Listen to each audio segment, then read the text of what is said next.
कपड़े धोने वाली बहू। शादी के पहले से ही विभा को कपड़े धोने का बड़ा शौक था। कभी नल के नीचे तो कभी तालाब के पास। अरे मेरी नीली वाली लुंगी नहीं दिख रही है। विभा की अम्मा, कहाँ रखी है लुंगी? अरे वो तो विभा ने परसों ही धोकर रखी थी आपकी अलमारी में, देखो वहीं होगी।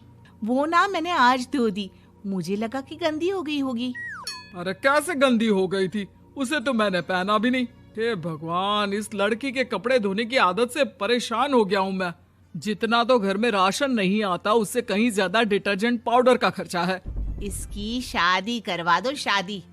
जाए अपने घर में ही करे काम, फिर चाहे घर के कपड़े धोने हो या पूरे गांव के।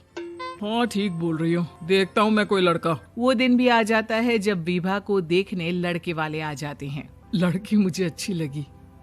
होने वाली सास कहती है, बेटी अगर कुछ पूछना है तो पूछ लो। वैसे तो हमारी लड़की बहुत ही शर्मीली है, जो बोल दो वो मान लेती है, इसे क्या पूछना होगा। अरे कैसी बात कर रही हो माँ, मुझे इन लोगों के घर रहना है, सवाल तो कई है। हाँ हाँ बेटा, पूछ लो ना, क्या पूछना है। आप लोगों के घर कपड़े कौन धोता है? सास का मुंह बन जाता है। देखो, अगर तुम ये कहना चाहती हो कि तुम्हें कपड़े धोने नहीं आते तो सुन लो, कपड़े मैं ही धोती हूँ, लेकिन तुम्हारे आ जाने के बाद मैं रुमाल तक नहीं धोऊंगी। अरे चुप रहना भाग्यवान, बहू बेचारी घर आई नहीं, उसे डराना शुरू कर दिया। वो क्या है ना बिटिया, अभी तक तो ये कल्लू की माँ ही धोती थी, लेकिन अब तुम्हारे पापा तो दहेज में वॉशिंग मशीन देंगे ही। तभी विभा की माँ बोल पड़ती है, सवाल भी पूछा तो क्या। वैसे भाई साहब, मशीन की तो फिर भी कपड़े धोने की कैपेसिटी होती है। मतलब जो बिटिया दे रहे हैं ना विभा, इसे कपड़े धोने का बहुत शौक है। ये आप लोगों के क्या, आस पड़ोस गांव मोहल्ले सबके कपड़े धो दे और उफ तक ना करे। बाहर देखा नहीं आपने कितने कपड़े सूख रहे हैं? सब हमारी बिटिया ने ही तो धोए हैं। बस भी करो ना माँ, शर्म आ रही इतनी तारीफ सुनकर। और तो और एक दाग निकाल कर दिखाओ तो मान जाऊं। हाँ। अच्छा, माफ करना बेटा, मैंने गलत समझा। हमें तो रिश्ता बहुत पसंद है। और ऐसे जुड़ जाता है रिश्ता कपड़े धोने का शौक रखने वाली विभा का। उसकी शादी हो जाती है कोयला फैक्ट्री में काम करने वाले कल्लू के साथ। शादी के बाद अचानक विभा चिल्लाती हुई सास के पास आती है। सासू माँ, अरे सासू माँ कहाँ है आप? ये तो धोखा है, धोखा दिया आप लोगों ने मुझे। इसे ससुर के चक्कर के बारे में पता चल गया। अरे तो उसमें तुझे क्यों धोखा मिला है? अरे नल में पानी नहीं आता, कपड़े कैसे कब धुलेंगे?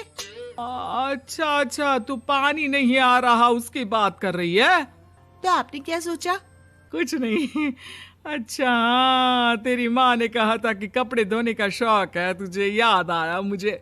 शौक बोलकर कपड़े धोने वाले मेरे जुनून को कम ना आके सासू माँ, कपड़ा धोना मेरा गुरूर है। तभी पति भी वहाँ आ जाता है। अभी मैंने इसे सनी देओल की फिल्म दिखाई है, उसी के डायलॉग मार रही है माँ। अच्छा सुन, साफ साफ बता रही हूँ, पानी सुबह 4 से 6 और शाम को 10 से 12 आता है, समझी? विभा टाइमिंग सुनकर हैरान हो जाती है। ये क्या भूतों का मोहल्ला है? सुबह 4 बजे उठकर कौन कपड़े धोता है? 4 बजे टंकी में पानी जाता है, फिर सारा दिन धोना ना, किसने मना किया? अरे कैसी बात कर रही हैं? 200 लीटर की टंकी में कितने कपड़े धो लूंगी मैं, सुबह ही उठ जाऊंगी मैं। अब क्या था, विभा सुबह 4 से लेकर रात के 12 बजे तक कपड़े ही धोती रहती।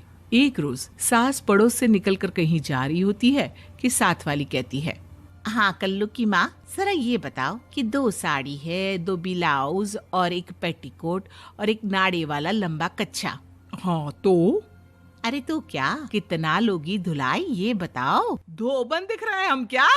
हमारे पति सरकारी नौकरी से अभी रिटायर हुए हैं और बेटा सुपरवाइजर है कोयला फैक्ट्री में। धोबन समझ रखा है हमें।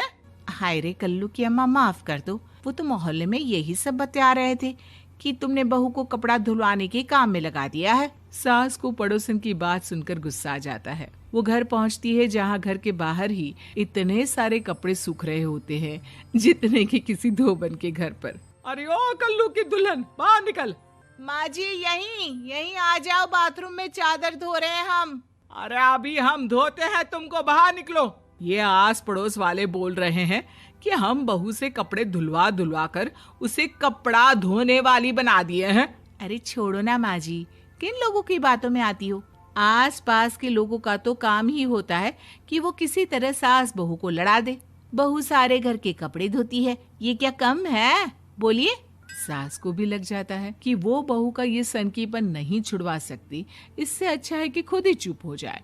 एक रोज सास और बहू मंदिर जाते हैं, जहाँ सास की साड़ी वहाँ खड़ी भीख मांगने वाली से मिलती है। माँ जी क्या बात है, आपकी साड़ी उस भिखारन से कितनी मिल रही है ना? हाँ हाँ देखो तो, दोनों की साड़ी मिल रही है। क्या बात है कल्लू की अम्मा, तुम खुद को तो अफसर की बीवी बताती हो और ऐसी सिंपल सी प्लेन साड़ी पहनकर घूमती हो। सिंपल और प्लेन नहीं है ये साड़ी। तो क्या सोने के धागे से फूल बने हैं? कुछ भी सासू माँ, कुछ भी। हाँ बने थे इस साड़ी में सोने के धागे से फूल। मेरे पति लेकर आए थे मद्रास से स्पेशली मेरे लिए 10,000 की। ताहे भाई साहब इस भिखारन के लिए भी सेम टू सेम साड़ी लेकर आए होंगे 10,000 की। सास उस वक्त तो कुछ नहीं कहती, लेकिन बहू के साथ घर आती है और अलमारी से एल्बम निकाल कर लाती है। ये साड़ी देख रही है, ये वही साड़ी है जिसे मैंने अभी पहना था। इस साड़ी में ये जो चमकदार फूल दिख रहे हैं ना, ये सोने के धागों से काढ़े गए हैं। लेकिन तू लोकल वॉशिंग मशीन ब्रश से घिस घिस कर सारे फूलों को निकाल कर साड़ी प्लेन कर दी। मुझे माफ कर दीजिए सासू माँ। और तो और, जब मैंने तुझे तेरी गलती के लिए कुछ नहीं कहा, लेकिन तूने तो सबके सामने मेरा मजाक ही बना दिया। क्यों? बहू को समझ में आ जाता है कि अब से उसका कपड़े धोना बंद।